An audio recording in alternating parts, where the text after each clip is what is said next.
It's a high-tech conversation. And a low-tech topic. Live on the World Wide Web via Zoom. Bench Talk 101.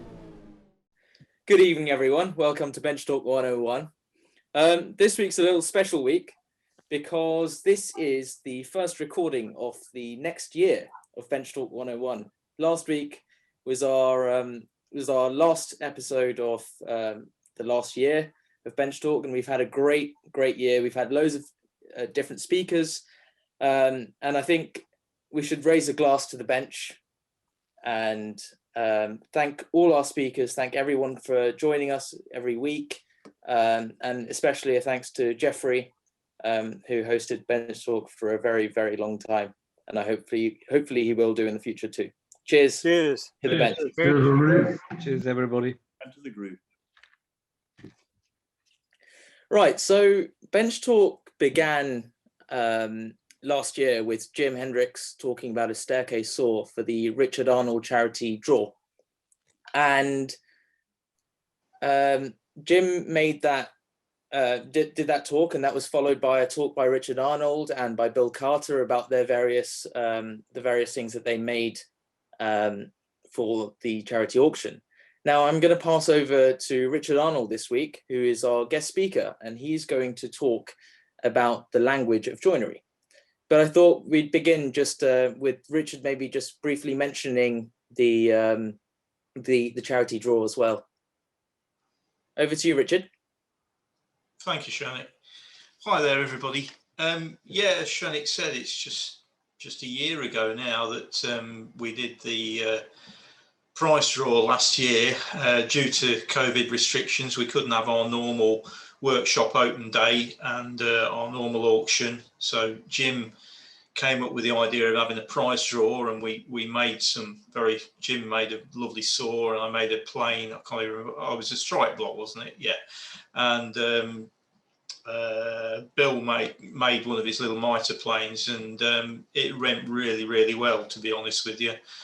We raised quite a lot of money. I can't remember what it was. It was getting close to £7,000, I think, last year. Yeah, six and a half, something like that. So this year we're at it again, and it's going well. It's well over £2,000 at the moment, and the 3 articles are nearly ready. They're close. So hopefully we'll be announcing fairly soon when the actual prize draw is going to be. But if you just follow links on Bench Talk or Unplugged Woodworkers or Instagram, you can usually find a link that takes you to the Just Giving page. And anybody that donates on that Just Giving page will immediately be put into a draw for one of those articles. So you stand a pretty good chance. The odds at the moment are good, because I think there's only about 50 entrants so far. So the odds are very good at winning something really special at the moment. So, and it's totally up to you how much you donate, whatever you can afford. So it's a good thing to, and it's all in aid of Macmillan Cancer nurses. So thank you for everybody that's donated so far anyway. Cheers. There will be a link to it in the video description as well, for those of you watching on demand. Cheers. Anyway, on to this week. Last week I was sort of dropped on in a bit of an emergency to do a talk, and there's been something on my mind recently, and I thought it might make a bit of an interesting talk, and it was really what I call the language of joinery. Throughout my woodworking career as a joiner, I've noticed that there are certain phrases and terms to do with joinery that are quite peculiar to it, and they sometimes get a bit mixed up. I've noticed on the internet and forums and what have you, terms getting used that probably aren't correct, and it's interesting to think that why these terms came about and why it's important to make sure that we use them in the right context. And I was thinking this week why it came about. If you look at any of the 19th century texts, English texts on joinery, through to the 20th century, they're pretty much all in agreement on various phrases on certain aspects of joinery. It's usually components in doors and windows and staircases and what have you. And I thought, well, I wonder why it became sort of a standard thing, why things got certain names. And it got me thinking about the trade in general. Once you'd finished your apprenticeship, you became what they called a journeyman as a joiner. And that often was quite literal. You moved from one firm to another around maybe just the local area, but maybe sometimes halfway across the country or whatever. And if you were going to a new job and say the components in a door or a window were called one thing in your workshop and you moved to somewhere, another workshop, and they called them completely different things, it could all get very confusing. So I think whether it was to do with the guilds or whatever, but things became standardized, I think, in the names of things. And to sort of illustrate it, I wrote this down. If you can imagine, let's call him Frank. Frank is a new journeyman joiner, and he's gone to a new firm, and it's his first day at work. And the general foreman comes up to him and says this to him. He says, right, Frank, if you could make a start on these, please. I need a 2666 4-panel door. Cut it out of some 9-inch deal. Have a mind to put a bit of shoulder creep on those muntins. The lads keep cutting them slack. If you can hold it up to 1 3/8 bare, that would be good. And after that, I need a 6/6, 3/6 by 5. Use a 5/8 ovolo and ask Arthur for the horn pattern. Right, good-o, crack on. Oh, and one other thing. Don't do none of those fancy centre pockets either. Keep them to the side, please. Now, to me, that all makes perfect sense as a joiner, but to you, I don't know. So what I thought I'd try and do is work out what exactly we were talking about there, really.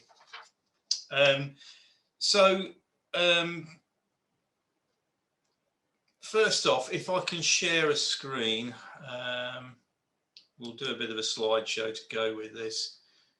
I should have checked this out, shouldn't I? Right.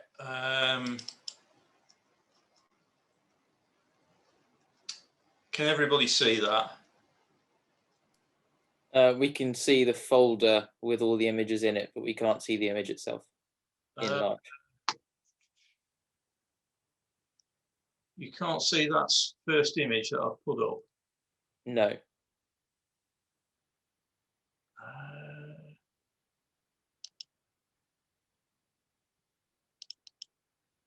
No? There you go. Now we can. Yeah, you can.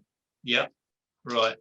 Okay. So the majority of a joiner's work, when I was thinking about this, doors and windows probably cover about 90% of a joiner's everyday work in actual fact. And the main thing with doors and windows is they are usually frame construction, and they're usually made up of various mortise and tenon joints. So the talk tonight, I'll sort of concentrate on those two aspects of joinery. I thought we'd start with doors. What you're looking at here is a typical internal 4-paneled door with just flat plain panels.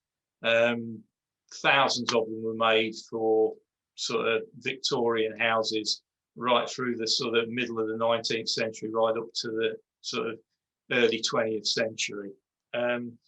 So if I can move on. And the other aspect I wanted to talk about, apart from doors and windows as well, was as we go along, is to talk about the sort of terminology of measurement with a joiner. I may as well start with that. In England, obviously, in the 19th century and early 20th century, it was all feet and inches. So when I was talking earlier about when Frank was asked to make a 4-panel door, yeah, let's just go back.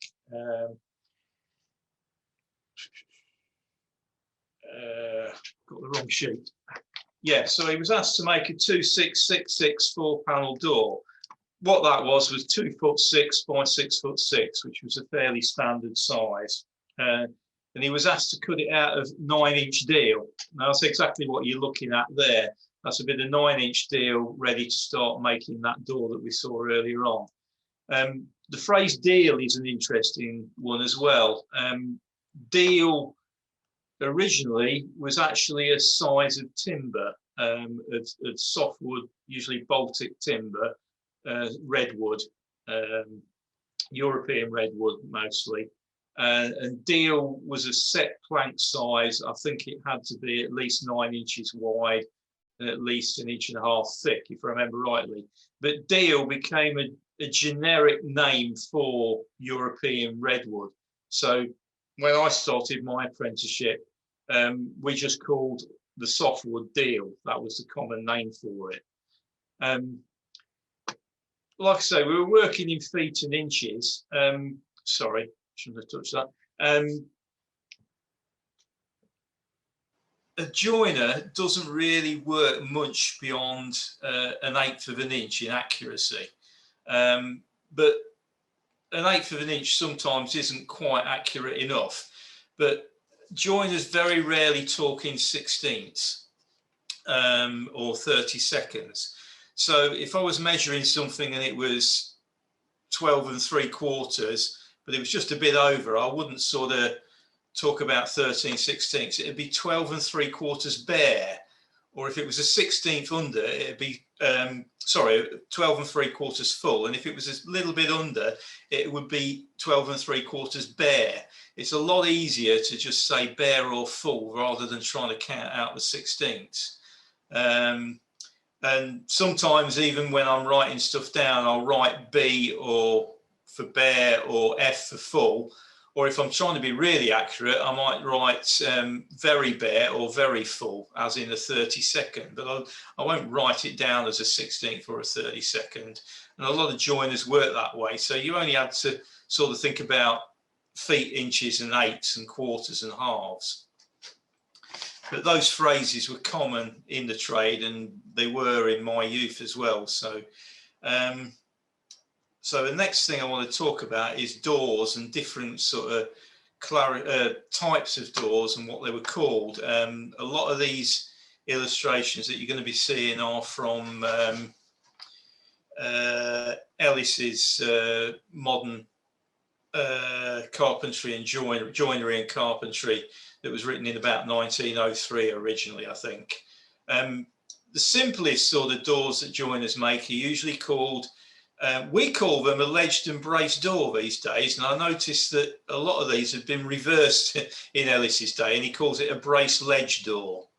This is the simplest sort of door that a joiner might make, which is just made up of tongued and grooved boards with cross braces and cross ledges and braces. One of the biggest bugbears I have as a joiner that I see that really annoys me and the other joiners is when you see a door with the braces the wrong way around. The brace should always run with the lower end on the hinge side, otherwise the brace is doing absolutely nothing whatsoever.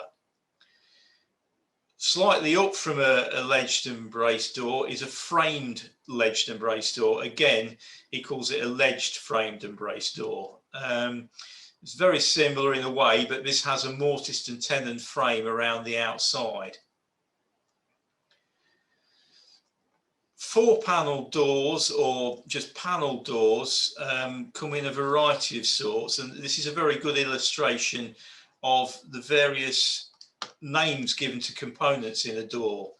One of them that I seem to gets confused, possibly it might be an international thing.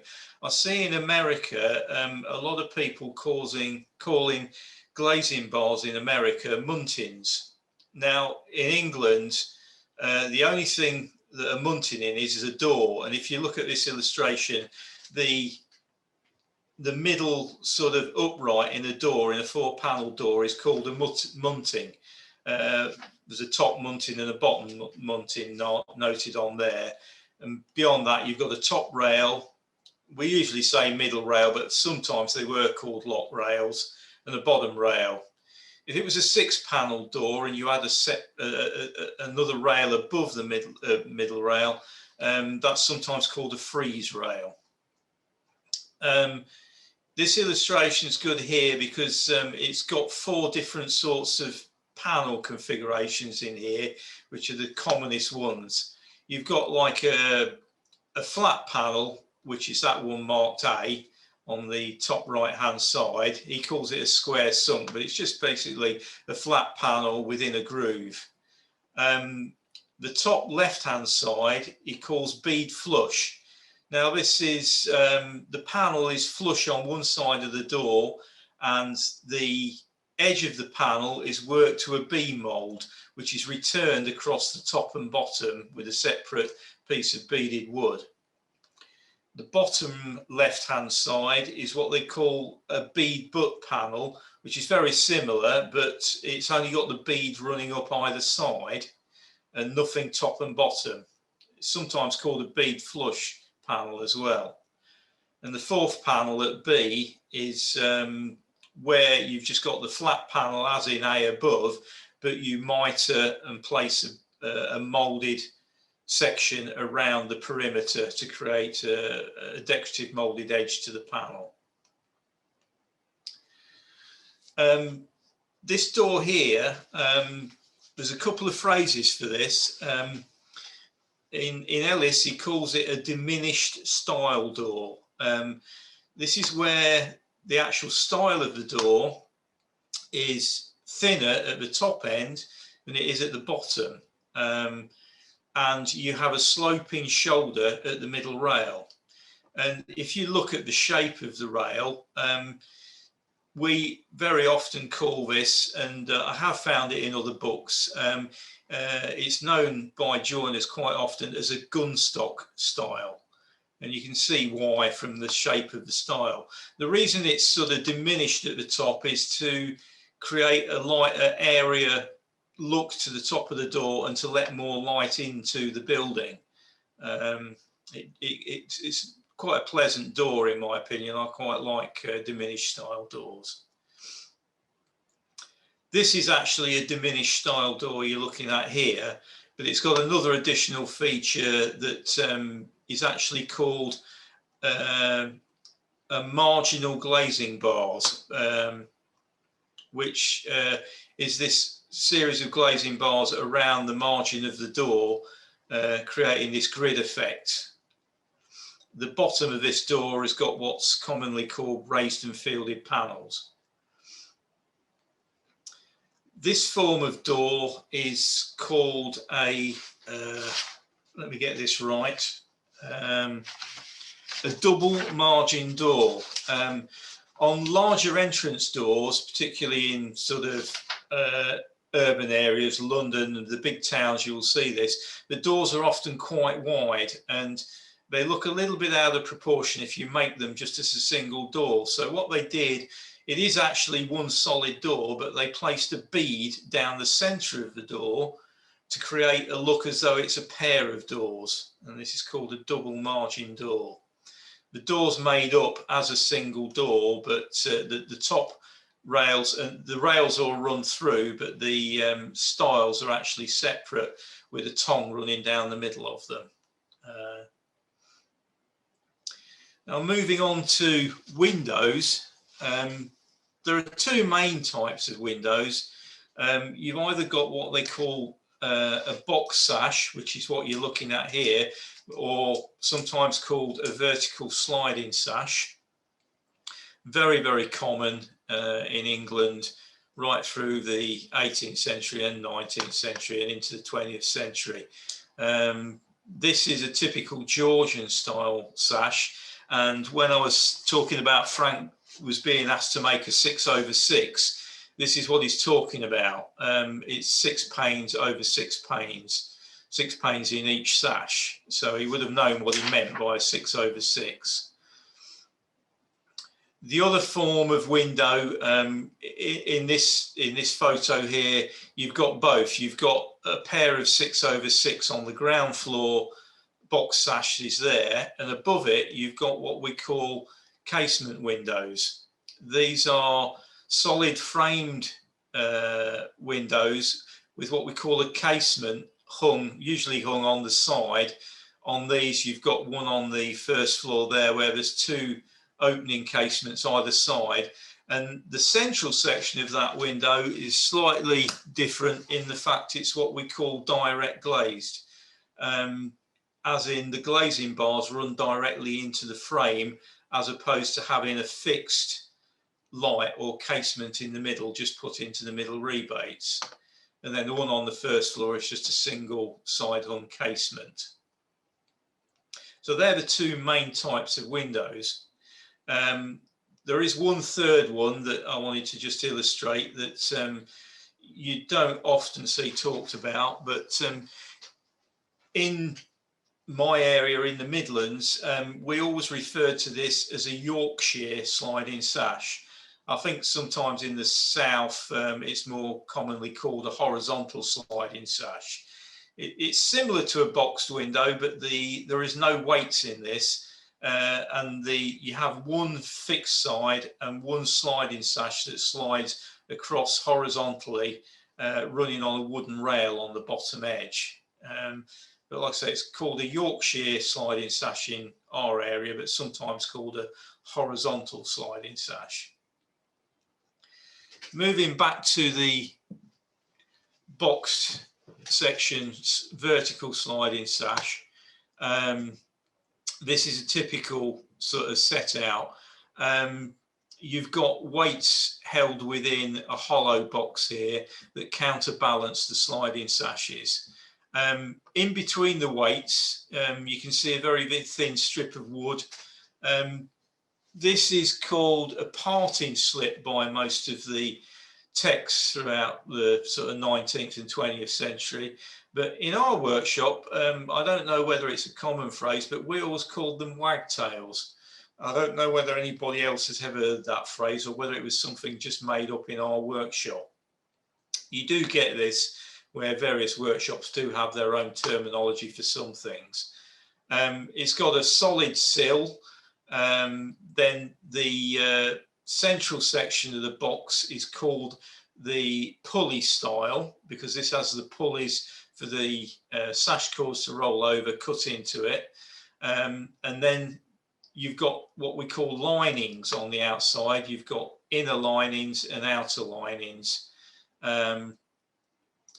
Again, on the sash itself, you've got a bottom rail. Then you've got 2 rails that meet in the middle, and these are called meeting rails, and a top rail.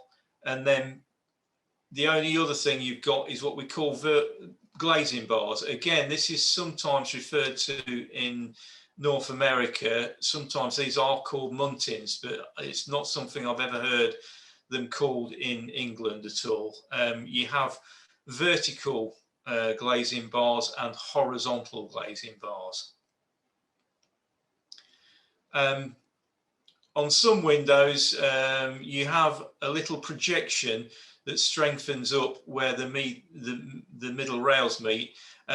We usually call these horns, but sometimes they're referred to in textbooks as joggles, and I've also seen them called brackets, but all 3 terms have been used, but we tend to call them horns. They can be of all sorts of different patterns. I think often firms like to come up with their own pattern. It was almost like a trademark, but that's a fairly common pattern you see in there. This is a pretty good sort of illustration of it. You see that it's being called a joggle here, and you can see the meeting rail joint is not only a mortise and tenon, it's more of a bridle joint. The meeting rail is actually slightly wider than the rest of the sash, and it's let into the side in a form of bridle like that. When you haven't got a horn on a window, which was often the case in earlier Georgian windows, the joint at the meeting rail, which is often sometimes only about 1 1/8 inches thick or even 1 inch thick, it can be quite weak. They're more often than not pegged through with a drawbar pin, but this over time doesn't hold out very well. So the best method of joining them is with this rather complex dovetail joint on the meeting rail to the stile. But you very, very rarely actually see this in buildings. I've only ever seen 1 or 2. We actually do it ourselves all the time because it is a much stronger joint, but I think it was probably considered perhaps a bit time consuming and expensive by most joiners, and they stuck with a through mortise and a drawbar pin. Now, the other thing that I see very rarely talked about, and particularly in modern times, is a thing called a franking. I have no idea who Frank was or why it was called a franking. I've tried to look, I've been doing research this week, but I can find no reference as to why it was called a franking. I tend to think of a franking as a reverse haunch. If you can imagine a mortise and tenon joint, on the tenon, you usually have a haunch on the rear section to stop twisting of the rail. But when you're making window sash, rather than do a haunch, you do what's called a franking, which is actually to cut a section out of the rail behind the tenon, rather than cutting a haunch in the stile.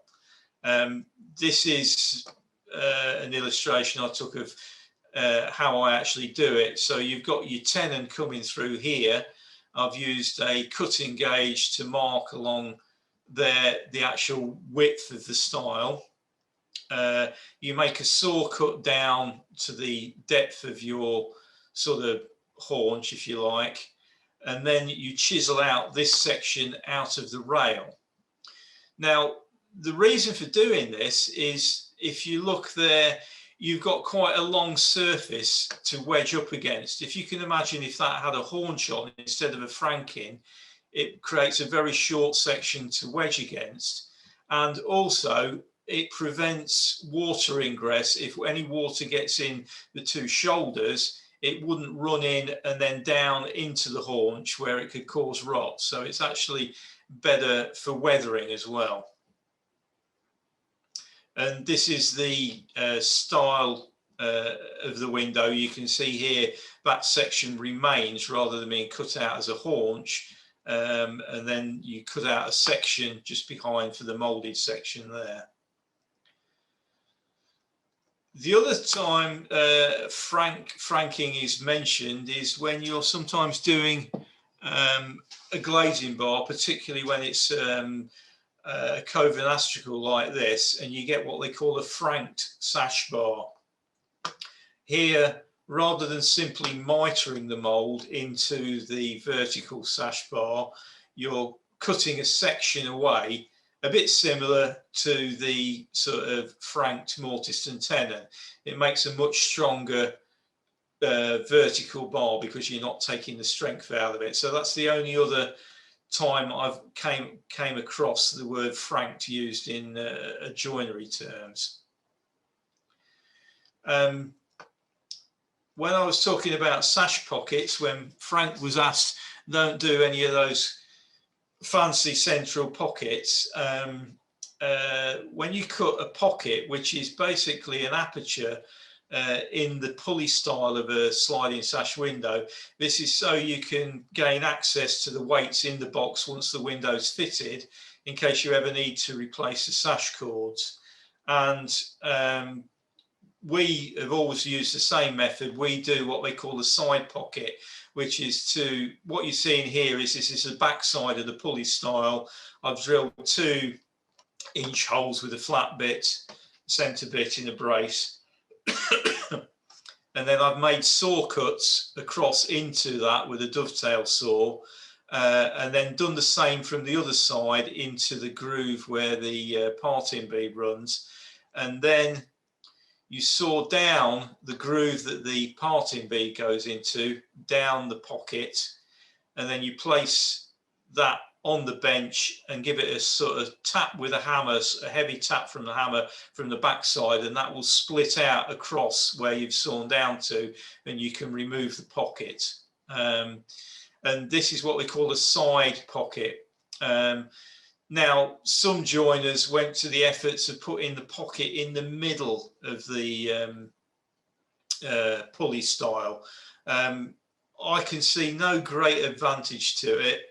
One thing is you have to cut them out and then make a fresh piece of wood to put back in as the central pocket.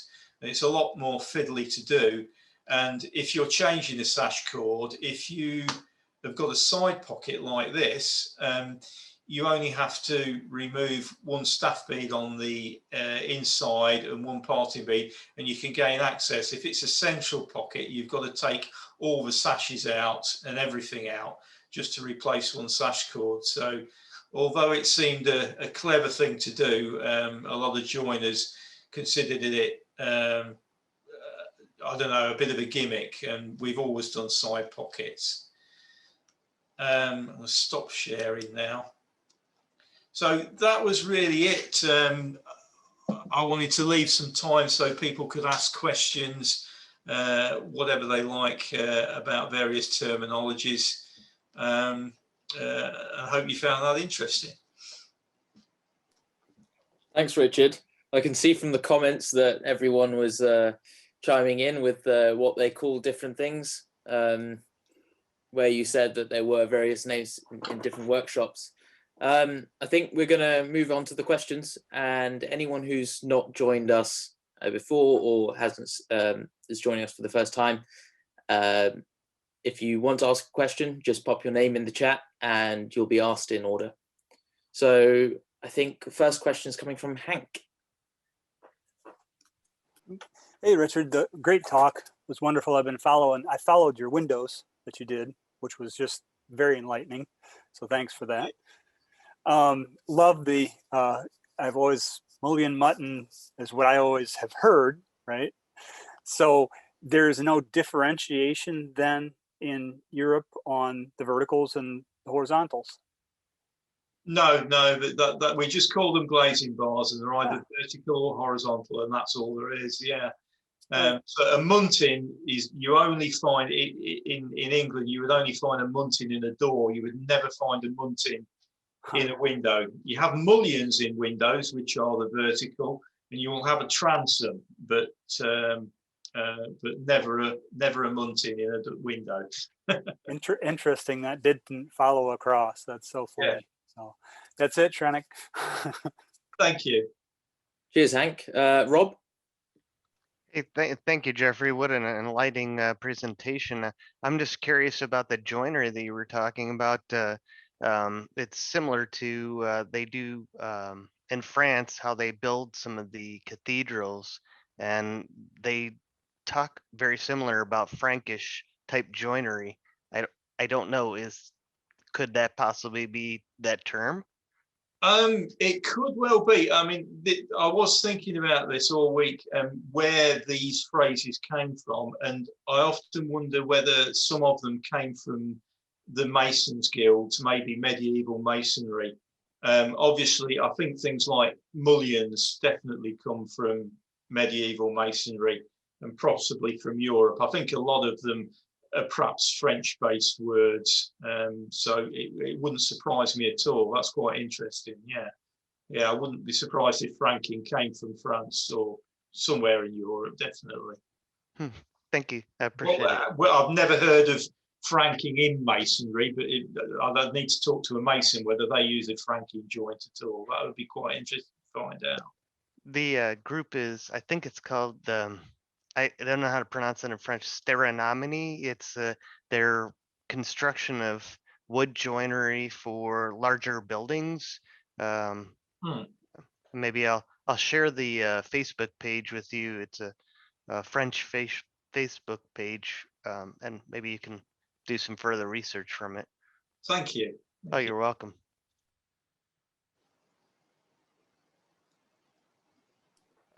Matthias. Yes, thank you very much, Richard. That was, as usual, extremely interesting and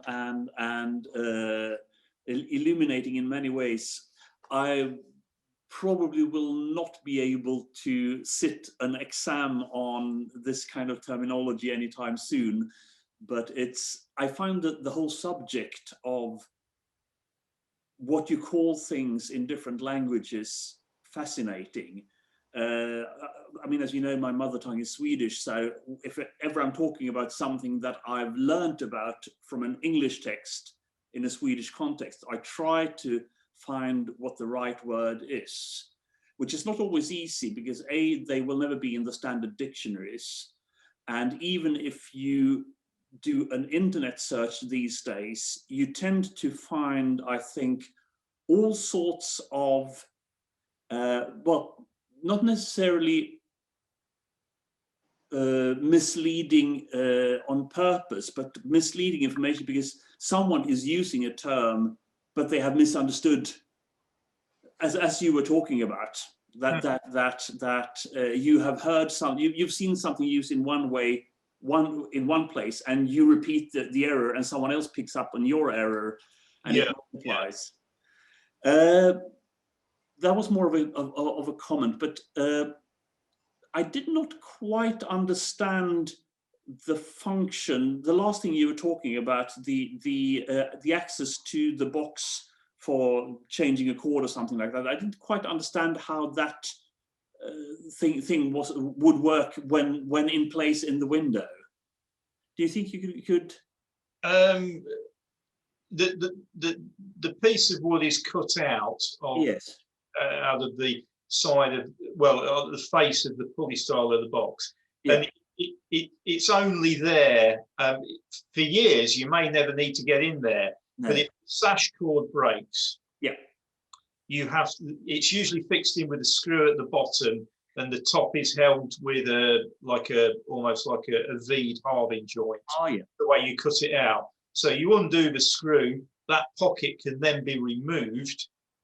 Then you can actually get hold of the weights, take the weights out, rethread a new cord, put the weights back in, and rehang the sashes. Yes. So it's just a maintenance hatch, if you like, for when the cord breaks, basically. Okay. Yeah. Then I understand better.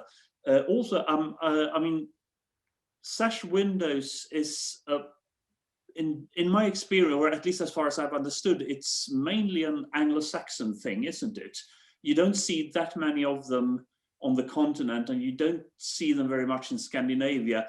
How come that they are so common in English-speaking countries? Where does the tradition come from, and what's the perceived advantage compared to a casement window? They're great for ventilation. You can open the top and bottom a little bit, so you get a flow of air. Yeah. As to where they came from, that's very interesting. I originally always thought they were originated in Holland. They were a Dutch invention. Mm-hmm. The Dutch were one of the first to use them. Yeah. I have recently found out that the very earliest ones that have now been discovered were actually Scottish. Oh, right. And the Dutch took up the idea from the Scots, and then the Dutch passed it back to the English. Okay. So I always thought it was a Dutch idea, but in actual fact, I think it possibly originated in Scotland. Yeah. In the very early times, I mean, they started to appear around sort of 1670. It's quite interesting to think about. They must have been quite.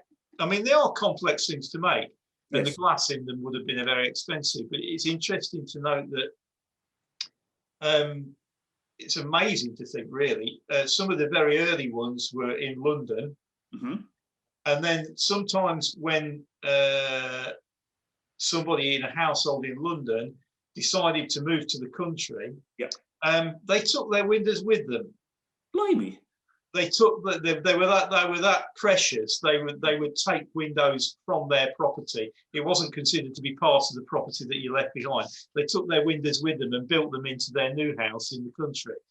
Good grief. So they were desirable things in early days, but I mean, towards the end of the 18th and through the 19th century, they became very much a standard sort of window in urban settings. Yeah, no, I mean, once you have a tradition going and it's sort of expected that something will exist or people are asking for it because, I mean, that's what Granddad had, so of course I'm going to have it too. Yes, then I can see that but it's, I've always wondered. Another thing that why they became quite popular in London and urban areas as well, after the fire of London, they were quite hot on fire sort of restrictions. One of the things with a box sash window is that the majority of the wood is set in behind the brickwork. So you've got very little wood on the face of the building. So actually for fireproofing, if there's a fire going on outside the window, whereas the big old wooden oak windows, you've got a lot of wood exposed on the outside. Yes. It made it more of a fire hazard. So I think they were considered better for fire protection as well. So that was probably one of the other reasons they became popular as well. Okay, that was very interesting. Thank you. Okay.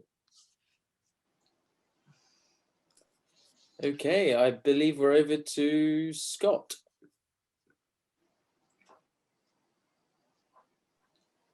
Hi, Richard. That was brilliant. Hi, Scott. Of course, I'm going to speak because I could talk about that kind of stuff all night. You're talking my language. I think you're right about Sash Windows. I think they were possibly used in Scotland first, from my knowledge and my understanding. Yeah. They go back hundreds and hundreds of years in Scotland. I still teach them to classes and I still get them to build box frame sashes all the time. It's fantastic technology, even though it's mainly only used in conservation areas in Scotland now. So when you get a kind of listed building and stuff like that, that's generally, or people who choose to have them in their house. But being single glazed, they're obviously not very energy efficient. A couple of terminologies that obviously being in Scotland is going to be totally, but I'll leave the last one. So the first one would be as, and it's something you didn't mention, was I judge people on how they mark their face and edge marks. And I've seen people on YouTube and they do squiggles and they do lines, and I've always drawn an F or part of an F, and the tail of the F points to the edge and an arrow points up to the face. And that way, no matter which way around, you know where the face is and you know where the edge is. And I kind of judge joiners on the way they mark their face and edge marks, because if they don't do it traditional style like that, I don't think they've been taught properly. And I've seen a lot of YouTubers doing squiggly marks and like all sorts of things. And I just think, you've not been taught properly. What do you know? So the next thing is a word that we only use in Scotland and I think in Australia, and that's the word dwang. Okay, so have you heard of dwangs? No. Okay, well, a dwang to us is what you would call a noggin. A noggin? Yeah. And, and I think it comes from the Dutch, actually, and I don't know if anyone speaks Dutch here, but I think dwang means to strengthen across the way. Oh, right, yeah. Matthias, you're nodding. Do you know what dwang means? I speak Dutch, but what's the word again? How do you spell it? Dwang, D-W-A-N-G. D-W-A-N. Ah ja, dwang. Yeah, in dwang houden, to restrain something. To strengthen across the way. Yeah, to strengthen or restrain or hold something together with force, or it can mean to restrain a person. It can mean, so you have a dwangbus is a straitjacket. Yeah. That's Dutch. I think it's strange that Scotland are the only country in the UK to use the word dwang for a noggin, which strengthens a stud partition across the way. And I think the only other country that's taken it up would be Australia. And that's possibly when a lot of people went from the UK to Australia. They maybe took some Scottish with them. And I think they still use the word dwang in Australia as well. But my main thing is that there's a total flip round in Scotland and England, and I know this for a fact because I've actually worked in London for 9 years, and that is that we both have carpenters and joiners, but they mean the opposite in both countries. So a joiner in Scotland works on a site, and a carpenter works on a bench, and in England it's the exact opposite. Yeah. And I don't understand why that would have been switched around like that. No, that's curious, isn't it? I mean, a joiner to use someone who works on a bench They'll make windows and doors. That's a bench joiner. And we do have bench joiners as well, but a joiner in Scotland is generally somebody who works on a building site, hangs doors, roofs, does everything on a building site, and a carpenter's somebody who works on a bench. And I just find that's the strangest thing. Yeah, no, it's strange how that got flipped round, isn't it? Yeah. I know that we're totally different in Scotland, and I was quite surprised I've never heard of a dwang before. No, that's a new one on me. I know herringbone strutting. Do you know herringbone strutting? Oh, yeah, still do that. Yeah. It's quite nice when you see it right across the whole ceiling and you see them all in rows and it's done properly. And I still try and teach my students how to cut them. These things, you've got to pass these things on. I think that's part of passing on the trade. Yeah. Thanks for that. It was a brilliant talk, Richard. Brilliant. All right. Thank you. Cheers, Scott, for sharing your incredible knowledge as well. We're over to Andy Tuckwell. Yeah, well, thanks, Scott, because I was going to ask about different terminology in Scotland. And I'm aware, theoretically, from books that in the Scottish tradition of making windows, there are some different techniques used and some subtly different details. And when you look at old tool catalogues, and you see in a Scottish catalogue, you get a glass check plane, and apparently check is your word for a rabbit / rebate, and is a normal word. Is that true? Yeah. And it seems I totally agree with what you said, Richard, at the beginning, that the jargon has got to be intelligible to give concise instructions. Yeah. And I'm guessing that perhaps there never really was much transfer of tradesmen from Scotland to England or England to Scotland, or if there was, they'd have to relearn pretty damn quick. Yeah, it's a different language. Yeah, it intrigues me how things like it's interesting that with collecting sort of 18th century woodworking planes and stuff, you're talking about a glass check plane and whatever. There's quite a bit of difference in the north of England and Scotland in the actual planes for making sash windows. They often have a plane that will cut a rebate and a mould at the same time. Yeah. I don't think I've ever seen like a London plane maker make one. So they definitely is a bit of a difference in techniques between the north and south in that respect. And you're down in Bristol, in Bath. There's another interesting variation of the sash window in the fact that you only have two sides to it, and you put it in stone, don't you? You don't.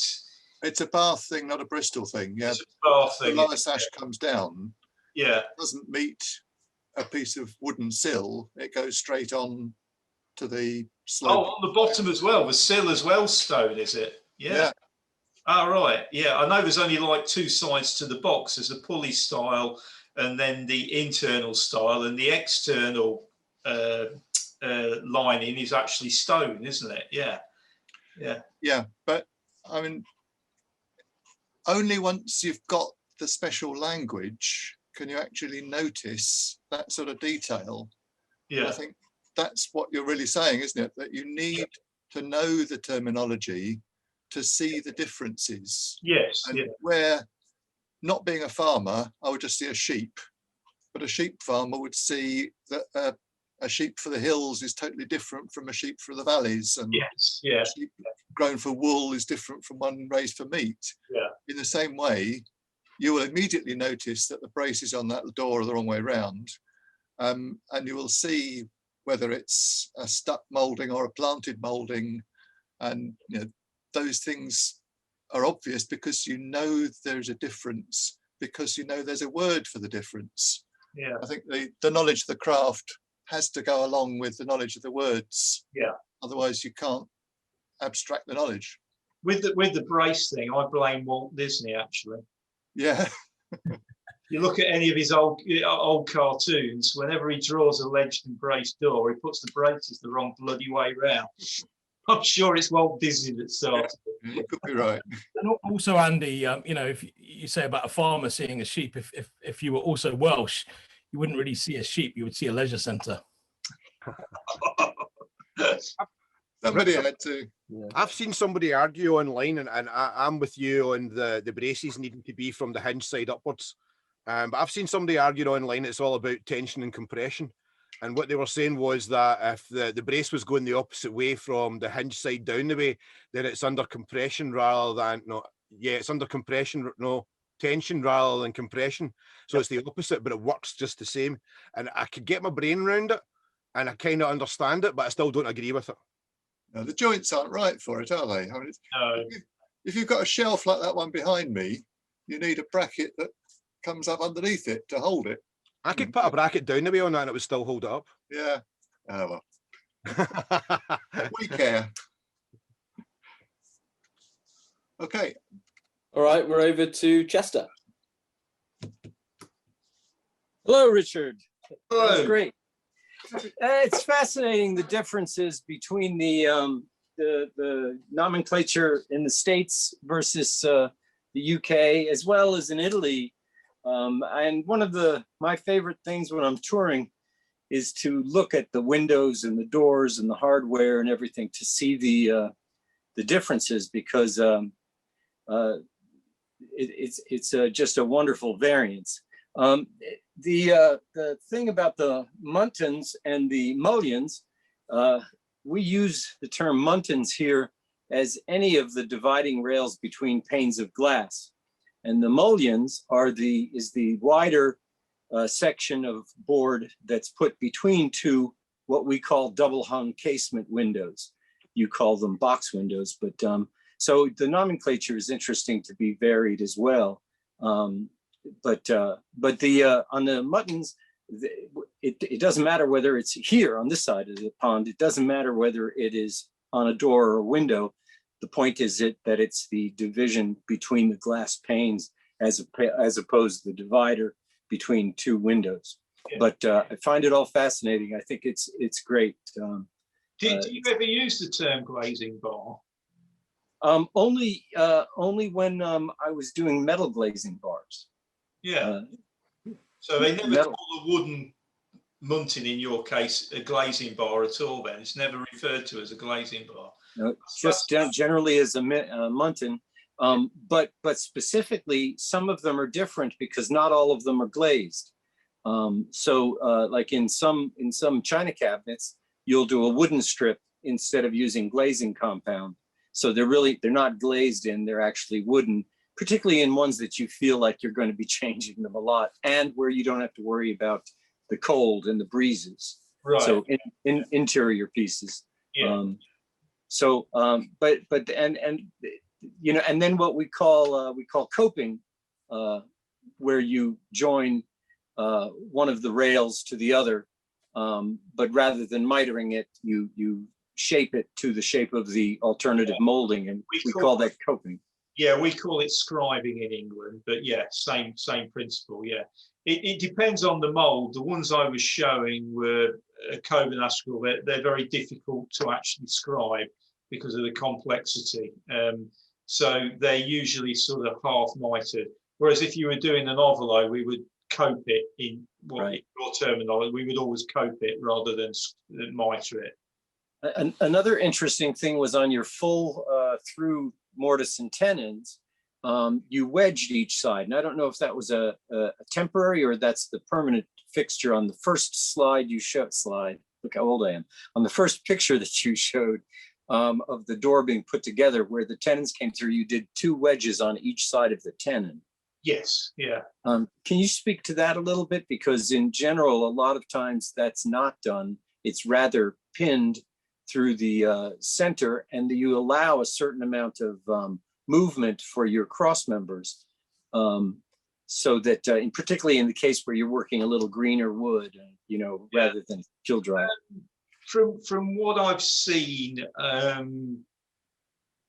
in England, all the mortise and tenons in doors and windows are usually wedged in that method from both sides. I've noticed in a lot of Georgian internal doors that I've seen, it was a bit of belt and braces. They would wedge it. They would also use a couple of draw bore pins as well. But yeah, that's standard procedure in joinery in England, is to wedge from both sides of the tenon like that. Yeah, yeah. I think another interesting aspect of all of this is the historical aspect of it, because what we do today is derived from the historical methodologies, but in many ways we've perfected some, and we certainly appreciate we appreciate a finer joinery than they did, say, 200 years ago, because of what they were using to do the work versus what we do. Now, in fine furniture, that's a different case. I mean, some of the French furniture of 500 years ago is phenomenal, the joinery, but in the everyday door carcasses and that sort of thing, and whether it's a double sill or a single sill and all of that, those options, I think, were only welcomed by the rich. Yeah, yeah, yeah. But thank you, Richard. Great talk. All right, thank you. All right, Andy Brown.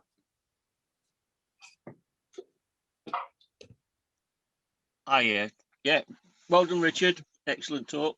One of the things that I did mention this to you before, but the terminologies and things, and you're learning your trade. You learnt it from your master, but when did books come into it? When did textbooks for learning and accompanying your learning? What were the earliest books for actually learning your trade when you weren't actually doing it all through your master? I tried to sort of look into this a bit, Andy, and I actually read through Joseph Moxon. Nicholson. I mean, Moxon doesn't really touch on doors or windows much at all. But I thought, I'll get Nicholson out and have a look, see what he says about box sash windows and doors. And I've never really read the joinery section in full before. And he goes into incredible detail about things like the bench, the tools, and does quite a bit on staircases. And when I got to the window section, there's absolutely nothing. Absolutely nothing at all. He describes various molds that you might use on the glazing bars, but to the actual construction of the window, there is absolutely nothing. He'll do a full page describing a sash fillister, what it looks like, and all its intricate details. So it's almost like a chapter on that, but actually making a window, there's nothing in here about making a window. But even I'm not that familiar with mid-19th century volumes. I haven't got many or hardly any. Ellis is the one that I refer to mostly. But again, that doesn't really go into a great deal of detail about the basics of making a window. And I think they just accepted that you'd learnt that from your master, like you said.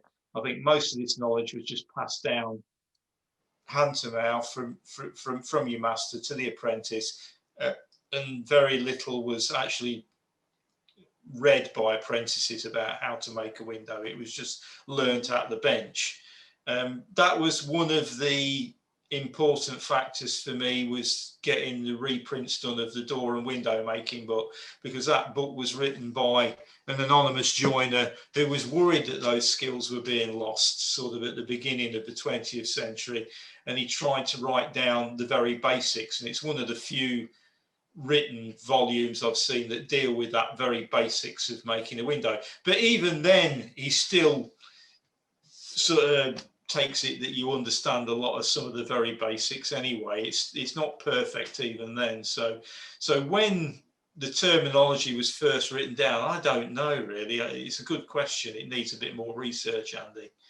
Yeah. If I could butt in with a bit of an answer without trying to replay our whole favourite books episode, I'd agree with what Richard said. Basically, I mean, there's the earliest books are generally aimed at amateurs or gentlemen, and it's not, I would say, till about late 1880s, a little bit later, when the working class are going to school and are literate, that it's worth producing books for people learning.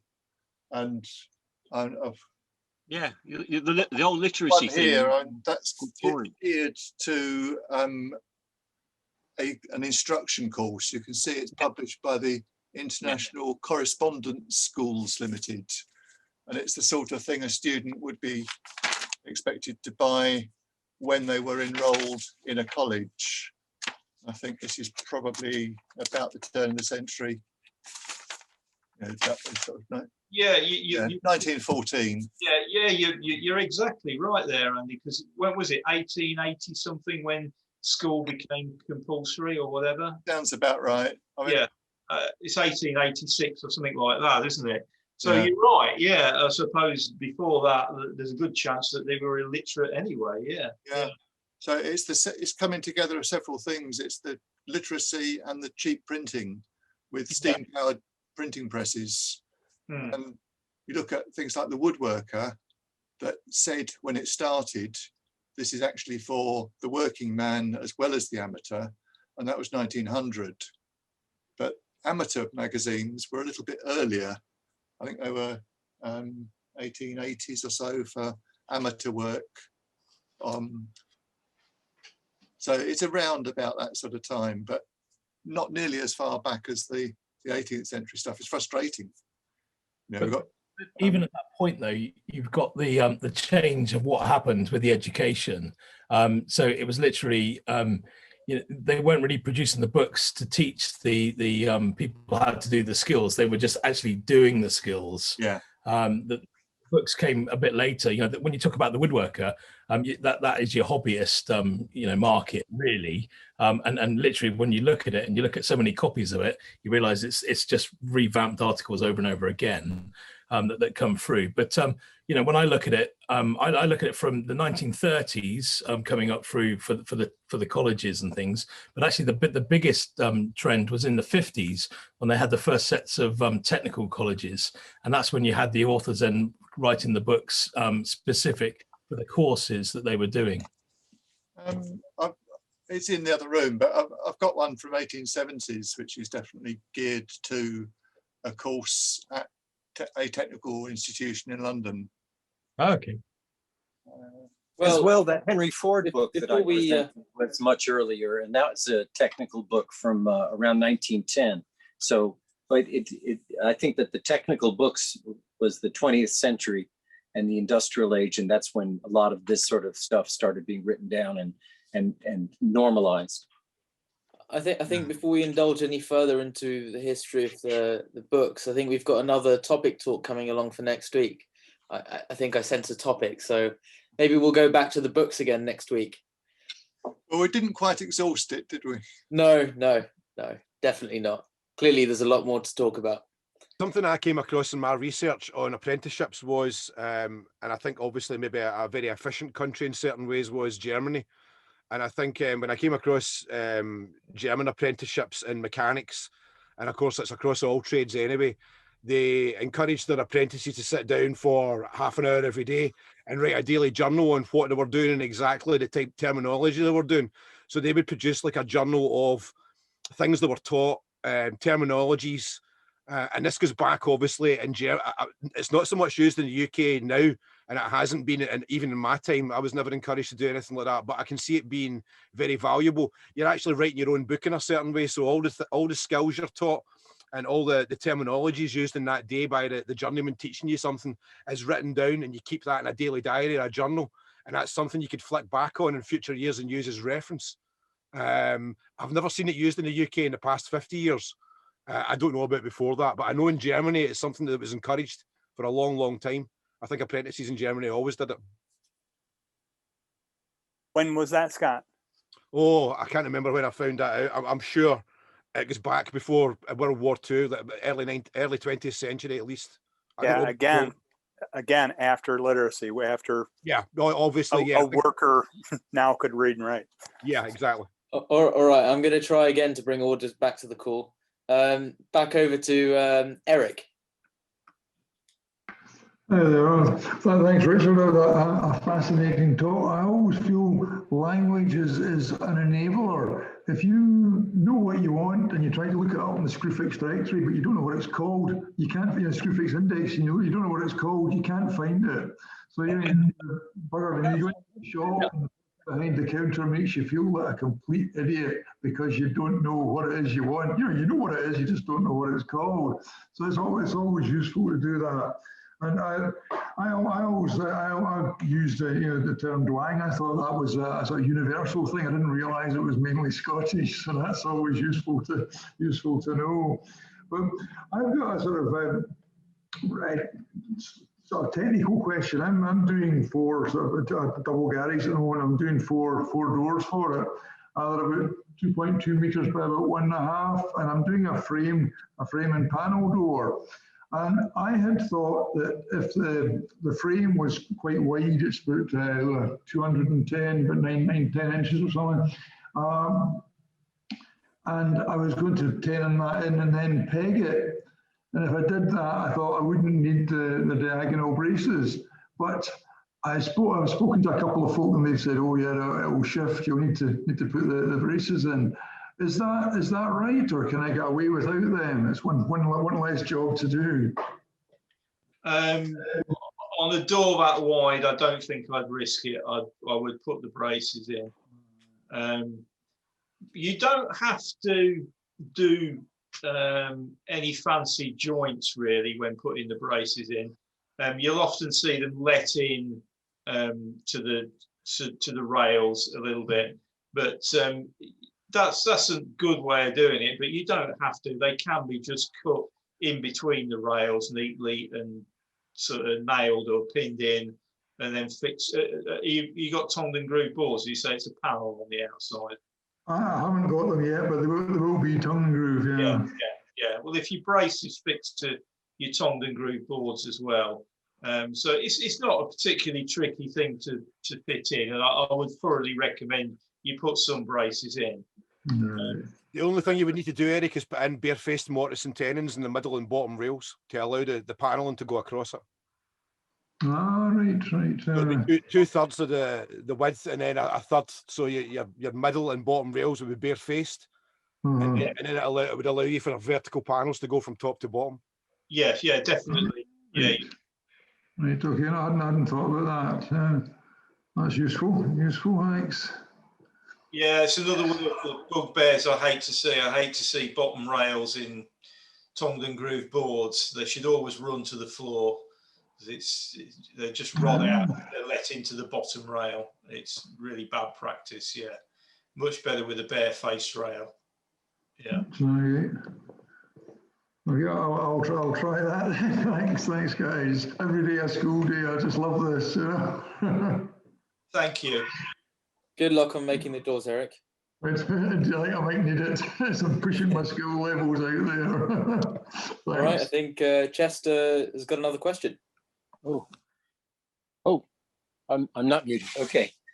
Well, I just wanted to bring up a facet of this, which is, again, on that historical nature. And that is that oftentimes I'm hired to make replicas. These are some pieces that I'm working on for a 130-year-old house here in town. And so these shutters have been glued and painted and glued and painted, and for all that time, I don't know how many coats.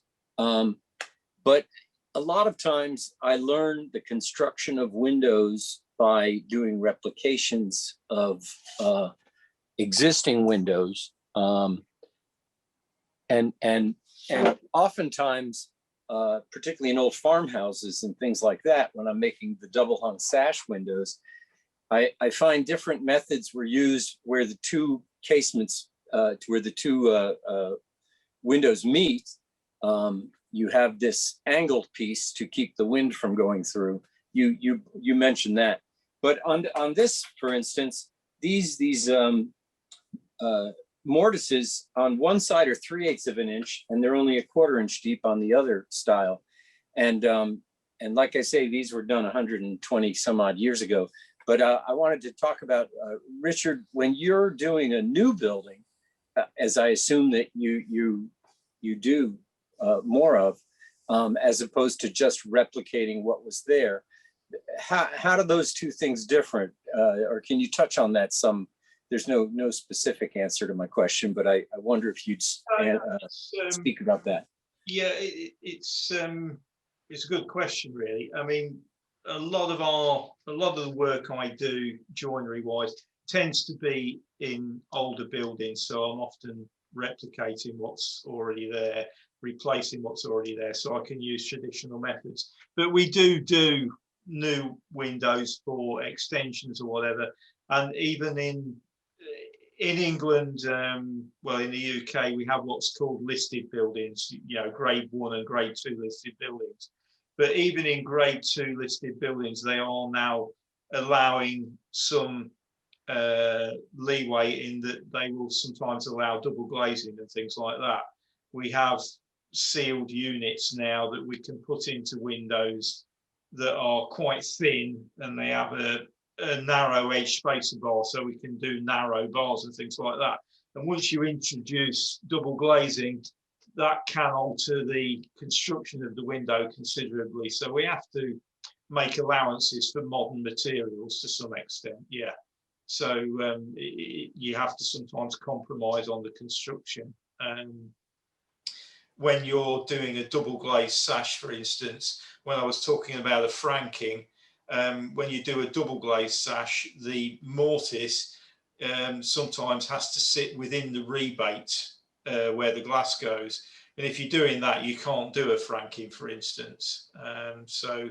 And you also have to think about when you're doing double hung sashes, sliding sashes, if they're double glazed, the weight of the sash is immediately doubled. So you've got to allow for a lot bigger weights. So you've got to cut longer pockets. You sometimes have to have slightly wider boxes and deeper boxes to allow for those bigger weights as well. So you have to, we're constantly trying to redesign things sometimes to get over these things. When we make casement windows, old casement windows were nearly always out of what I call X 4-inch timber.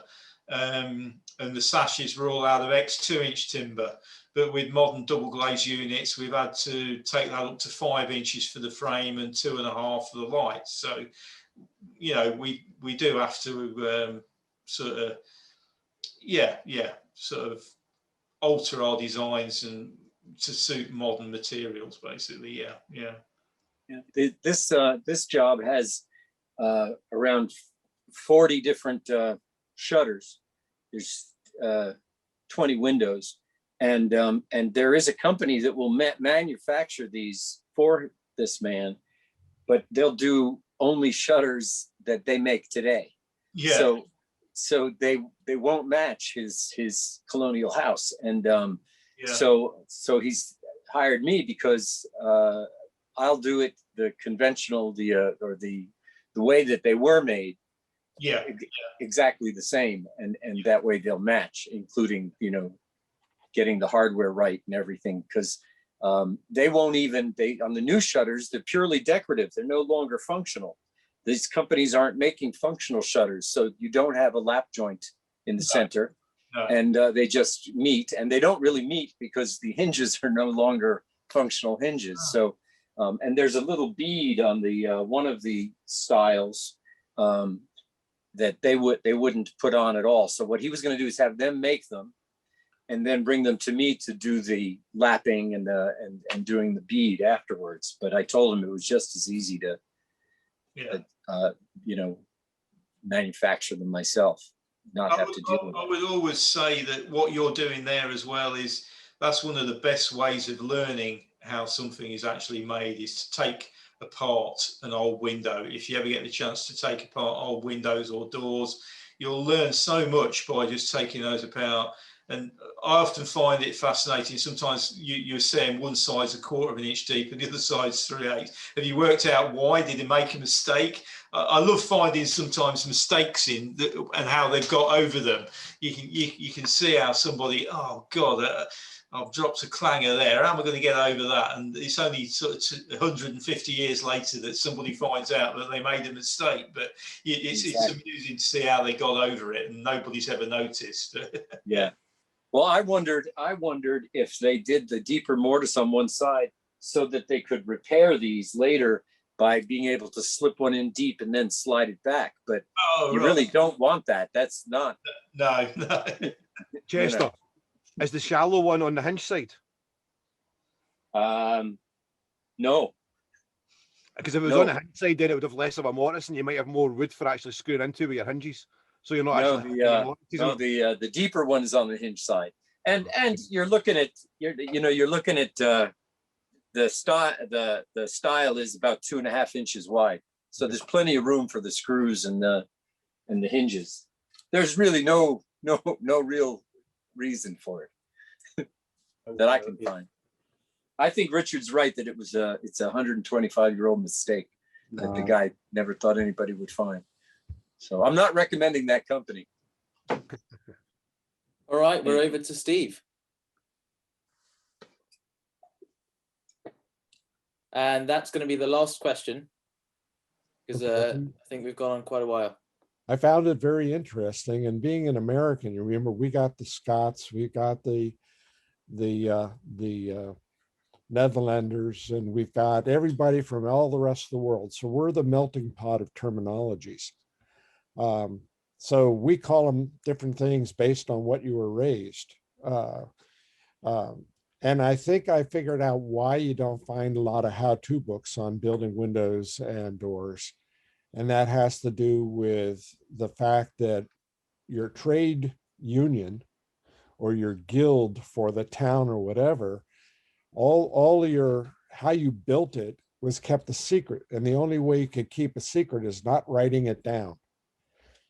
And so because I have a reprint of a 1795 edition on how to build and construct mills using water power or steam engines.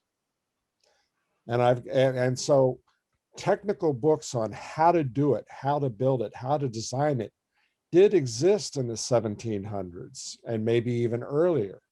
But I think it's because it's such a complex process of design and construct that they had to write some of this down because they're training people in a very complicated process.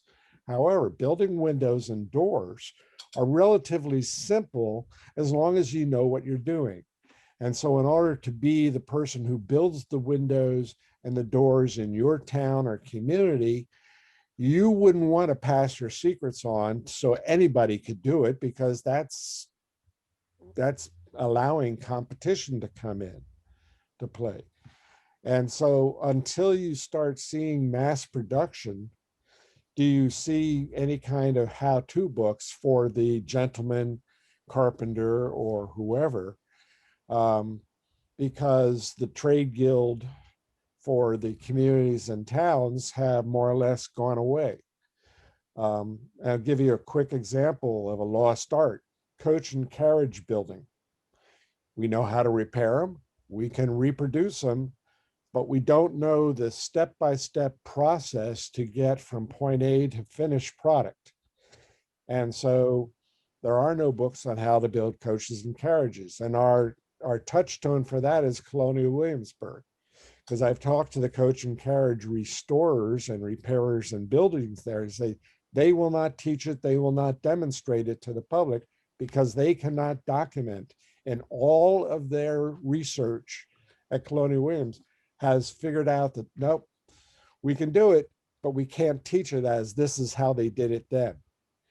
And that may be a set of blinders, because we have a lot of trade skills today that are disappearing because we want to keep a secret.